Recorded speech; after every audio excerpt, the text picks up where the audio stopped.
Hello hello everyone, good morning.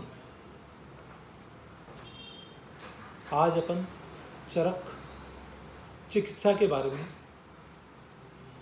Charakacharya जी ने चरक चिकित्सा यानी उत्तरार्ध में जो एक डिसीज़ बताया है, 80 रोगों का 80 प्रकार के वात रोग, उसमें ये वात रोग ही है लेकिन अलग टाइप का वात रोग है। इसकी चिकित्सा स्पेशल है, इसलिए आज अपन इस विषय पे बात करेंगे। वो विकार बताया है चरकाचार्य जी ने उरुस्तंभ। उरुस्तंभ में उस नाम में ही डिसीज़ को पता लग जाता है।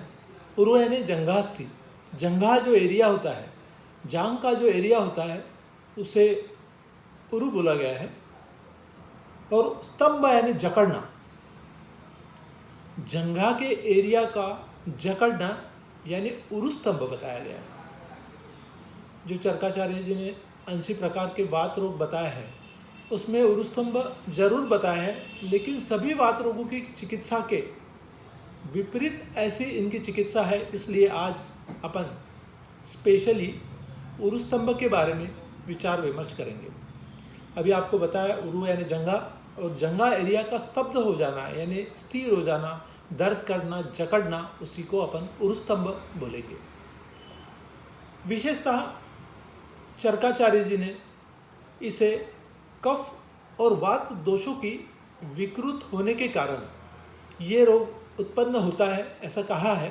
और विशेषतः इसमें दुष्य यानी मेद और आम, शरीर में अगर आम दोष तैयार हो गया है तो वो मेद धातु को विकृत करके कफ और वात के विकृति के कारण दोनों दो दुष्य समूर्छना होके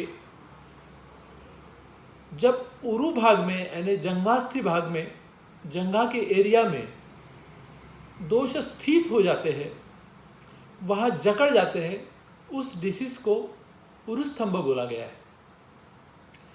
विशेषतः उरुस्तंभ इस रोग का उल्लेख माधव निदान में भी किया है, सुश्रुताचार्य ने भी किया है, लेकिन दोनों आचार्यों ने इसमें वात की प्रधानता रहती है ऐसा बताया है। लेकिन आज अपन चरक इस विषय में चरकाचार्य जी के विशेष महत्व अपन जान लेंगे। चरकाचार्य जी ने कहा है कि उस स्तंभ में कफ और वात दोनों विकृत हो जाते हैं।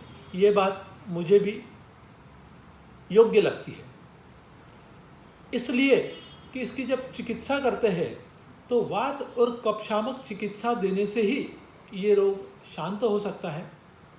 तो इसलिए कफ और वात ये दोनों दोष प्लस मेद और आम, यह दुष्य विकृत होने के बाद ही ये दोषों की उत्पत्ति, ये रोगों की उत्पत्ति होती है।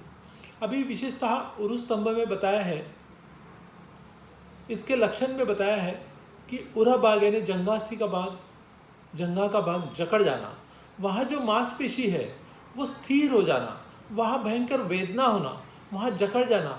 रुग्ण जब आता है तो वो वेदना से परेशान रहता है, वो चलता है लेकिन वेदना से इतना परेशान रहता है। जनरली दोनों जंघास्थियों में, जंघा की एरिया में होता है ये, या कभी कभी एकल यानी एक जंघा के एरिया में भी ये जकड़ान, यह वेदना हो सकती है।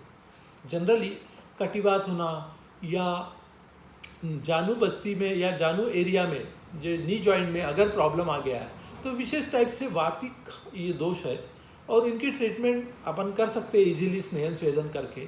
या इसमें विशेषतः पेशेंट वेदना से परेशान रहता है तो जंघा भाग में अगर वेदना बोलता है तो नेचुरली डॉक्टर का, वैद्य का ध्यान कमर की तरफ जाता है कि कमर की नस तो कहीं दबी हुई नहीं है, कहीं हिप जॉइंट में नेक्रोसिस तो नहीं हुआ है, कहीं नी जॉइंट में लिगामेंट में टियर तो नहीं हुआ है, कहीं नी जॉइंट के संधिवात तो नहीं हुआ है, इस टाइप। क्योंकि नी जॉइंट और हिप जॉइंट इसके बीच का एरिया यानी जंघा एरिया है और वही वो वेदना बताता है।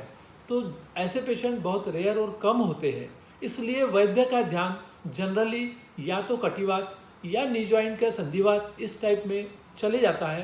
तो वात डिसीज तो है ही, वात डिसीज होते हुए बहुत बार उरुस्तंभ पहचानना बहुत मुश्किल हो जाता है और उसकी ट्रीटमेंट करने में बहुत बार वैद्यों के हाथ से गलती हो जाती है, क्योंकि इसमें ट्रीटमेंट में अपन सोचेंगे, सब देखेंगे कि इसकी ट्रीटमेंट कुछ अलग ही है। ये एक 80 प्रकार के वात रोगों में ऐसा एक वात, इसको आढ़ेवात भी बोला गया है। स्पेशली उरुस्तंभ को आढ़ेवात बोला गया है। यह पर्यायवाची ये रोग है, इसका पर्यायवाची दूसरा शब्द है आढ़ेवात। तो आढ़ेवात भी इसको बोला गया है। जैसे डीप सीटेड कोई तालाब है, बहुत ज़्यादा गहरा तालाब है और उसका पानी कैसे स्थिर हो जाता है, स्तंभ जाता है, पानी हलता नहीं है और ठहरा हुआ झीलता है।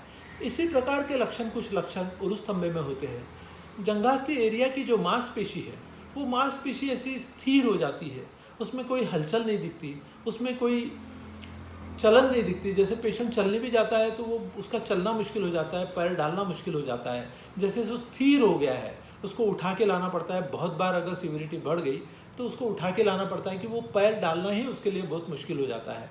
बहुत बार ऐसे कंडीशन में वैद्य का ध्यान या तो कमर की तरफ जाता है या नी की तरफ जाता है, क्योंकि ऐसे रुग्ण बहुत कम पाए जाते हैं। तो ऐसे इसमें वेदना शामक दवाई देने से भी बहुत बार रिलीफ नहीं मिलता। ये नर्वाइनल प्रॉब्लम नहीं होने के कारण उसमें भी नर्व की कोई ट्रीटमेंट दिए तब भी रिलीफ नहीं मिलता। बहुत बार ये वात दोष है ऐसा समझ के, वात रोगों के कारण अगर हो गया है ऐसा समझ के, बहुत बार स्नेहन स्वेदन ये ट्रीटमेंट चालू कर देते हैं। कोई भी डॉक्टर जाता है, दर्द हो रहा है तो कोई ऑयल दे देते हैं, आप तेल लगा लीजिए, सिकाई कर लीजिए। ये ऐसा रोग है, चरकाचार्य जी ने विशेषतः बताया है कि इसमें पंचकर्म का कोई रोल नहीं है।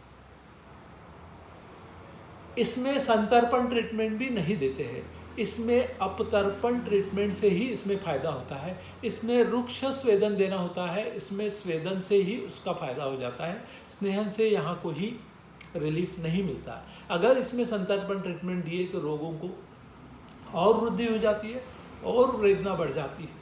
ऐसे कंडीशन में अपन ने एक्सरा किए जंघास्थी एरिया का, तो उसमें भी कुछ डिफेक्ट नज़र नहीं आता, क्योंकि ये मांसपेशी की बीमारी है।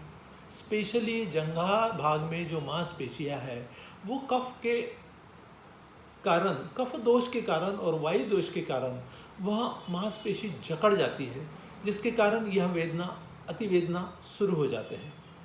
तो ऐसे कंडीशन में अगर विरेचन ट्रीटमेंट दिए तो इसमें पित्त तो विकृति बहुत कम होती है, तो विरेचन ट्रीटमेंट देने में इसमें कोई काम नहीं आता।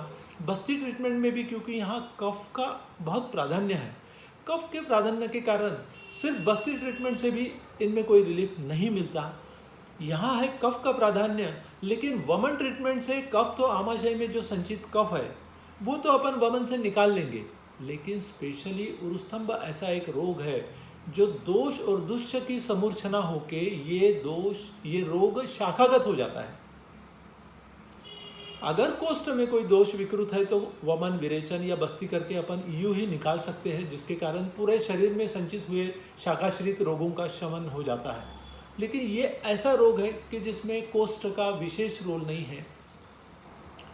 यह विकृति शाखागत हो गई रहती है, तो शाखागत दोषों को निकालने के लिए स्पेशली वमन, विरेचन या बस्ती देके ये शाखागत दोषों को निकालना बहुत कठिन हो जाता है। इसलिए यही एक ऐसा रोग है जिसमें पंचकर्म कुछ भी काम नहीं करता। तो विशेषतः ऐसे ट्रीटमेंट में कफनाशक और वातनाशक ट्रीटमेंट देना चाहिए। तो कफनाशक और वातनाशक ट्रीटमेंट में विशेषतः उष्णवीर्य, रुक्ष श्वेत, उष्ण से कफ पिघलेगा और उष्ण से वात की ट्रीटमेंट हो जाएगी। रुक्षता से कफ का नाश हो जाएगा, लेकिन वात बढ़ने के चांसेस है, तो ऐसे कंडीशन में रुक्ष स्वेदन करते समय भी स्वेदन से वात शमन हो जाएगा उष्ण ट्रीटमेंट से, लेकिन रुक्ष होने से कफ का नाश हो जाएगा। तो रुक्ष और उष्ण ऐसी दो ट्रीटमेंट यहाँ बहुत महत्वपूर्ण मानी जाती है। तो ऐसे कंडीशन में जंघास्थी एरिया में आप बालू यानी रेती जिसको बोलते हैं अपन, सैंड को आप तवे पे गरम कीजिए, उसको कॉटन के कपड़े में डालिए और उसके सिकाई कर लीजिए। ये है रुक्ष स्वेदन। आप धूप में खड़े हो जाइए, सनबाथ में खड़े हो जाइए, गरम कपड़े से सिकाई कर लीजिए, तो उसमें कफ का नाश हो जाएगा और वात का शमन हो जाएगा। लेकिन कदापि ऐसे रोगों में आप पहले स्नेहन ना करें, क्योंकि इसमें ट्रीटमेंट स्वेदन ही है। स्नेहन ट्रीटमेंट करने से ये वेदना और बढ़ जाती है, क्योंकि स्नेहन से प्रथमावस्था में कफ का वृद्धि होना निश्चित है, और कफ जहाँ वृद्धि हो गई थी ये रोग और भी बढ़ जाते हैं। तो ये है ऐसा उरुस्तंग रोग जो आढ्यवात बोला है, ऐसे इसमें पंचकर्म निषिद्ध माना गया है, और इसमें सिर्फ स्वेदन ट्रीटमेंट है या उष्ण द्रव्यों का काढ़ा, जैसे पिप्पल्यादि काढ़ा, दारू हलद्री, दारू हरिद्रा, नागर मोथा, इस टाइप से जो वचा हो गया, सेंधव नमक हो गया, इस द्रव्यों का काढ़ा करके भी आप अभ्यंतर पिला सकते हैं, या इस द्रव्यों का लेप करके भी अपन गरम गरम उष्ण ऐसा लेप देके भी ऐसे ट्रीटमेंट, ऐसे रोगों में ट्रीटमेंट देके उसकी अपन चिकित्सा कर सकते हैं।